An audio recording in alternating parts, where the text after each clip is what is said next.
वयामध्ये मला वाटतं 20च्या आसपासचा तो मुलगा आहे. आता तो त्याचा ट्रान्सजेंडर झालेला आहे, अनया बांगर.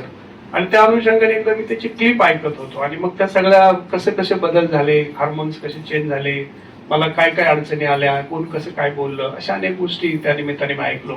आणि मग नंतर मी एक आणखी क्लिप याच्या संदर्भातली पाहिली, म्हणजे त्याला तुझं शॉर्ट फॉर्म आहे खरं तर LGBTQIA, म्हणजे L for lesbian, G for gay, B for bisexual, T for transgender, Q for queer किंवा क्वेश्चन, म्हणजे माहितच नाही नेमकं काय आहे ते. आणि I म्हणजे इंटरसेक्शुअल आणि A म्हणजे असेक्शुअल, म्हणजे कुठल्याही प्रकारचा सेक्स त्यांना नाही, भावना नाही, अशा प्रकारची मी क्लिप ऐकली. आणि त्यामुळे म्हणजे एकच भाग नाही, म्हणजे त्याच्यानंतर अनेक अनेक गोष्टी खरं तर या निमित्ताने मला थोड्या समजल्या. म्हणजे मला खरं तर आता निकम सर म्हटलं त्याप्रमाणे की आपण जे रस्त्यावर पाहतो त्यांना वेगळ्या ठिकाणी पाहतो आणि कुठे त्यांचं आपण एक कळत नकळत समाजाकडून त्यांचा जो काही अपमान होत असतो. मला वाटतं या निमित्ताने अशा कार्यकर्त्या आपल्या समोर जेव्हा येतात तेव्हा मग आपल्याला खरं त्यांचं जे काही जीवन जे आहे ते आपल्याला आपल्यासमोर उलगडणार आहे. की आयुष्याच्या वाटेवर माझ्या वाट्याला आलेल्या काट्यांमुळे प्रवास नाही थांबला, पण काही काटे पायात खुडून गेल्यामुळे तसेच राहून गेले. ज्यांचं आज कुरूप झालंय, वरवर पाहता या कुरूपामुळे जखमा भरल्यात असं जरी वाटत असलं तरी हे कुरूप कधी कधी ठसठसतं. ही ठसठसणारी वेदना म्हणजे माझी कविता, असं म्हणणाऱ्या दिशा शेख या ठिकाणी उपस्थित आहे. आजही आई बाबाची दारं बंद आहेत. माझी लढाई ही आहे की माझ्या सारख्या कित्येकांना त्यांच्या आई वडिलांच्या प्रॉपर्टी हिस्सा मिळत नाही. माझी लढाई ही आहे की बहिणीच्या लग्नाला पैसे आम्ही देतो, भीक मागितलेली, पण त्या लग्नात जाण्याची परमिशन आम्हाला मिळत नाही. माझी लढाई ही आहे की स्वतःच्या मित्रमैत्रिणींसोबत कधीतरी सिनेमाला जायचं ठरवलं तर लोक पूर्ण ग्रुपकडे बघत राहतात. माझी लढाई ही एक, मी स्टँडर्ड एखाद्या कॉन्फरन्स साठी जात असते, भारीतला चष्मा लावलेला असतो, चांगली अंगावर साडी असते, मी एअरपोर्टला उभी असते, मी कुणाला मागतही नसते, आणि त्याच्यात एक स्टँडर्ड बाई तिच्या लहान लेकराला घेऊन येते आणि 100ची नोट काढून तुमच्या हातात देते, 500ची नोट काढून तुमच्या, माझ्या लेकराची नजर काढा.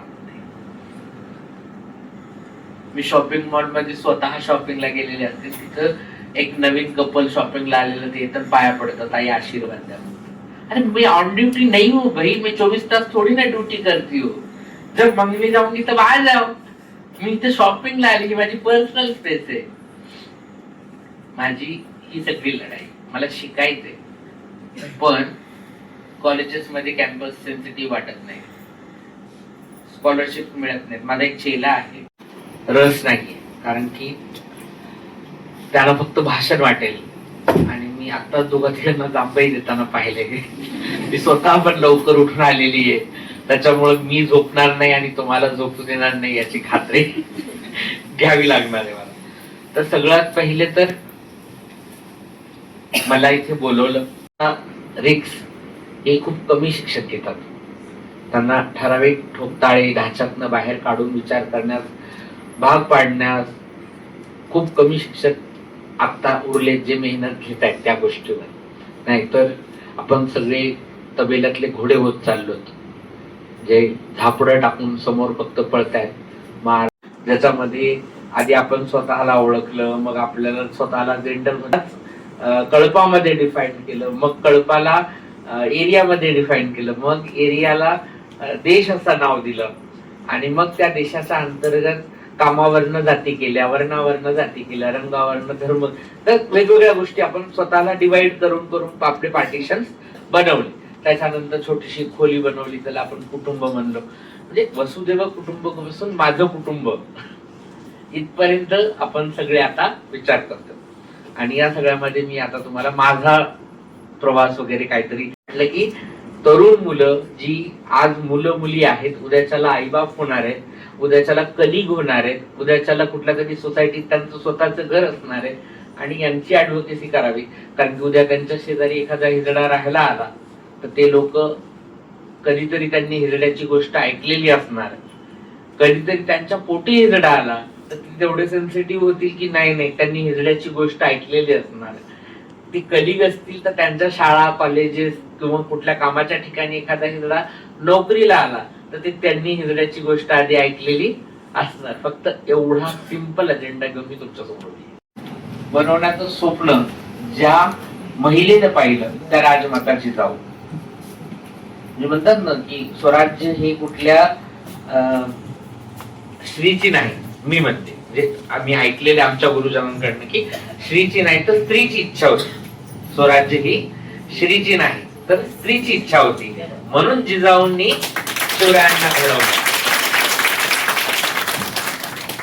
एका स्त्रीला तू सरळ मी वाकडी, तू सरळ मी वाकडी. मी विचारलं तू सरळ की वाकडा. मी विचारलं तू सरळ की वाकडा. तू म्हणालास मी सरळ. मी स्वीकारलं. तू म्हणालास मी सरळ. मी स्वीकारलं अगदी सहजते. तूही विचारलंस, मीही सांगितलं मी वाकडी. तू उडालाच, मग बसला सरळ लोकांमध्ये आणि रंगली चर्चा माझ्यावर, मी वाकडी म्हणून हसलात आणि स्वतःचा वाकडा असलेला सरळपणा टाकलात. हो मी आहे वाकडी, हो आहे मी वाकडी आणि मला त्याचा सार्थ अभिमान आहे, आणि मला त्याचा सार्थ. मी आल्यानंतर काही कविता घड्या घालून ठेवल्या नाही का, स्पेशली पोरं ऐकायची का, बोर नाही होते ना.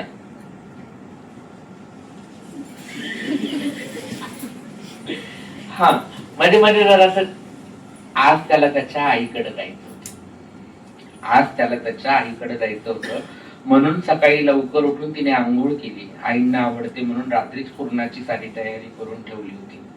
त्याचा आणि आईचा डबा, त्याच्या आंघोळीचं पाणी, कपडे, बॅग, रुमाल आणि घड्याळ सारं काही आवरलं. तोही उठला, पटापट सारं आवरलं आणि निघाला. तरी तिची धडपड चालूच. सारं काही व्यवस्थित घेतलंच ना, इकडं तिकडं वेळ वाया घालू नको, सरळ घरी जा. जास्त वेळ झाला तर पोळ्या शिळ्या होतील, काळजी घे आईची आणि तिच्या सोबत राहा. किराणा, लाईट बिल सारं पहा असं म्हणत तिने त्याच्या गालावर ओठ टेकले. खूप दिवस चालली होती आंधळी कोशिंबीर. आईला तो सांगायचा कामासाठी बाहेर राहतो म्हणून. शनिवार रविवार आईकडे, बाकीचे दिवस अर्धा संसार चालाय. कुठपर्यंत चालणार हे आणि आपले पाय कुणीकडे चालले ती हाच विचार करत होती. इतक्यात दार वाजले. दारात एक बाई होती. तिने पाहताच ओळखलं त्याची आई होती. तिने पाहताच ओळखलं त्याची आई होती. ती बाई घरात आली आणि घर न्याहाळत होती. ती मात्र गोंधळून गेली. फोन हातात घेतला तिने. त्याला फोन लावणार इतक्यात आई म्हणाली, तुझ्याशीच बोलायचं आहे म्हणून तर शनिवारी आले. तुझ्याशीच बोलायचं आहे म्हणून तर शनिवारी आले. आपला डाव संपला हे तिने जाणले. डोळ्यात आलेले पाणी काठावर थांबले. पुरणपोळी छान करतेस, पुरणपोळी छान करतेस आणि संसारही घरावरून दिसते तुझ्या, पण एवढ्याने जोडीदार होऊ शकतेस तू, सून नाही. त्यासाठी बाईच असावं लागतं, जी तू नाहीये. बाई सारखं दिसणं आणि बाई असणं वेगळं असतं. तू काय आहेस ते ओळख स्वतःला आणि सोड बाई माझ्या पोराला. पाया पडते मी तुझ्या, म्हातारपणाला आधार मिळू दे. माझ्या पण मांडीवर नातवंड खेळू दे. काय सांगायचं आम्ही लोकांना, आमची सून बाई नाही म्हणून? हसतील ना सगळे. निघून गेली त्याची आई प्रश्नांची पुस्तिका पुढ्यात टाकून. तिला काहीच सुचत नव्हतं. तिला तो हवा होता, पण आईपासून वेगळा करून नाही, तर आईसोबत. तिने संसाराला कुलूप लावलं आणि निघाली स्वतः सारख्या लोकांमध्ये मिसळायला. टाळी वाजवायची विसरले होते हात तिचे संसार खेळायच्या नादात. आज तिला ते पुन्हा आठवले, आज तिला ते पुन्हा आठवले.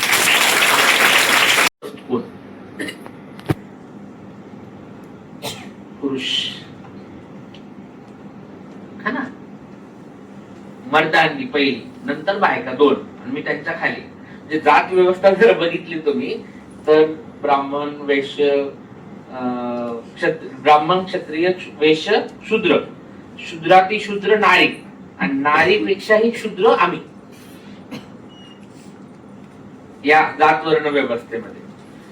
म्हणजे या सगळ्या पुरुषांसोबत या सगळ्या महिलांकडनं पण आमचं शोषण होते. आमच्या शोषणाची लेअर इतकी खाली आहे अजून की आम्हाला आमच्या घरचे सुद्धा सोयीने वापरतात, समाज सुद्धा सोयीने वापरतो, सगळे सोयीने वापरतात, त्यांच्या सोयीने वापरतात, सत्ता सुद्धा सोयीने वापरते आम्हाला. लिहिली होती मी, शक्यतो फादर्स डेला पण मी माझ्या आईबद्दलच लिहिते, कारण की माझा लहान भाऊ 2 महिन्याचा असताना माझ्या वडिलांनी माझ्या आईला सोडलं आणि मग आमच्या आईंनीच बापाची भूमिका बजावली. तर माझ्यासाठी माझा फादर पण माझी आईच आहे, पण तरी पण असं वाटतं की काय असेल ते त्यांच्यामधलं असेल, नाही का. कधी कधी असं वाटलं होतं आणि मग त्यांच्या स्मशान वैरागी घ्यायचं नाही. स्मशान वैरागी या हॉलच्या बाहेर गेलं की घरी जाऊ तर तुमचं मिळून जाणार. मला आल्या आल्या म्हटल्या की आज सकाळी त्यांच्या आई गुरु झोपलेल्या होत्या आणि गुपचूप जाऊन तिथून मी पुस्तक घेऊन आले आणि त्यांनाच पुस्तक हवं, कविता वाचायच्या होत्या मला. तर त्या इतक्या अल्लग आहेत, म्हणजे इतके हसून खेळून जगतात राहतात. त्यामुळे त्यांना माहित पण नाही. मी हळूच जाऊन त्यांच्या रूम मधनं पुस्तक घेऊन आले. माझं असं म्हणणं आहे की नाही का, मला तुमची इक्विटी, इक्वालिटी, समता आणि समानता मध्ये पण फरक आहे. समतेने बघा माझ्याकडे, समानता पुढचा टप्पा. तुझं माझं कधी जमलंच नाही, तुझं माझं कधी जमलंच नाही. आई म्हणायची तू माझा बाप, म्हणून मलाही तुलाच बाप म्हणावं लागलं. आई म्हणायची तू माझा बाप, म्हणून मलाही तुलाच बाप म्हणावं लागलं. माझ्यासाठी जित राक्षस तू. लहानपणी खूप वाटायचं हा मरत का नसेल, मला मारतो तर मारतो, आईला पण मारतो, आणि आई वरतून तुझीच बाजू घ्यायची. कामाची दगदग असती म्हणून चिडचिड करतोस, असं मला समजावून सांगायची. बाळा, बाळा हा शब्द तर ऐकलाच नाही कधी मी तुझ्या तोंडून. जगाने म्हणायच्या अगोदर तूच म्हणायचा हळदी कुंकाच्या लायकीचा आहेस. बायल्या, गांडू आणि हिजड्या. खूपदा मला वाटून गेलं की मी आज जे आहे ते तुझ्यामुळे. मला माझी ओळख हिजडा म्हणून करून देणारा तूच, असं वाटायचं. तो माझा चांगला मित्र, तो माझा चांगला मित्र तू जातीच्या तराजूत मापून तोडलास. कळस म्हणजे माझ्या आणि त्याच्या नात्यावर तुझ्या डोक्यातला चिखल उडवलास. तेव्हा तुझ्या पोटी जन्माला आल्याची लाज वाटली. आईला विचारलं होतं तेव्हा, आई तू या घाणी संग कशी जिंदगी काढलीस.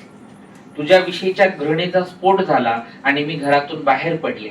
जेव्हा बाहेर पडले तेव्हा कळत होतं प्रत्येक ठेचे गणित तुझं सोबत असणं. तेव्हा तुझ्यातला खरा बाप दिसला. तुला नको होतं सामाजिक अवहेलनेला बळी पडलेलं तुझं बाळ, म्हणून तू त्याला त्यातून बाहेर काढायचा प्रयत्न करत होतास. तुला माहित असावं बहुतेक माझ्यासारख्यांना काय सहन करावं लागतं. तुला सतत भीती असावी बहुतेक, मलाही तेच अनुभवायला मिळू नये म्हणून. आज तू मला खूप आठवतोस. मिठाईच्या दुकानावर, फुगेवाल्याजवळ, पाणीपुरीच्या गाड्यावर, यात्रेच्या आकाश पाळण्याजवळ, शाळेच्या गेट समोर.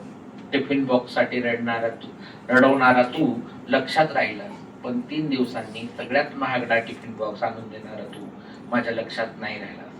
माझ्या शाळेच्या ऍडमिशनला तू सोबत नव्हतास हे लक्षात राहिलं, पण त्याच ऍडमिशन साठी ओव्हर टाइम करून पैसे देणारा तू लक्षात नव्हतास. बाबा तू दोषी नव्हतास हे तेव्हा कळालं जेव्हा इथली व्यवस्था कळायला लागली. मी खालच्या जातीच्या घरी जातो याची तुला अडचण नसती जर आपल्या इथं जाती व्यवस्था नसती. मग तू मला माझ्या मित्रापासून दूर केलं नसतंस. तू मला बायला म्हणून हिणवलं, पण आपल्या व्यवस्थेत बाई आणि बाईसारख्या गोष्टी आणि व्यक्तींना मान असता तर तू बहुतेक असा वागला नसता. बाई धाकात असली पाहिजे ही शिकवणारी पितृसत्ता आपल्या इथं नसती तर तू माझ्या आईला सन्मानानं जगवलं असतं. मी अशी निघाले तर लोक काय म्हणतील हा प्रश्न तुला पडला नसता तर आज मी घरात तुझ्यासोबत स्त्रीसारखं जगले असते. सोबत तुझं अपत्य म्हणून माझ्याशी जोडलेली स्वप्नही पूर्ण केली असती. बापा तू दोषी नव्हताच कधी. दोषी होते इथल्या व्यवस्थेचे तुझ्यावर झालेले संस्कार, जिनं तुला नेहमी पुरुष मर्द म्हणून जिवंत ठेवलं. माझा बाप मित्र कधीच होऊ दिला नाही. आज मला हे कळतंय. म्हणून माझ्या मनात तुझ्याविषयी अजिबात राग नाही. आता मला माझ्या बापापासून दूर करणारा शत्रू कळालाय. आता मी त्या शत्रू विरोधात लढेन. जसा तू माझ्यापासून दूर झाला तसा कुठलाच बाप आपल्या मुलापासून दूर होऊ नये. म्हणून प्रत्येक बाळ आपल्या आई बापासाठी बाळच असावं, ते स्त्री पुरुष किंवा इतर असू नये. इतकी वर्ष तुझ्याविषयी जो मळ घेऊन जो तुझा द्वेष करत राहिले त्यासाठी माफ कर बापा, तुझाच फक्त बाळ.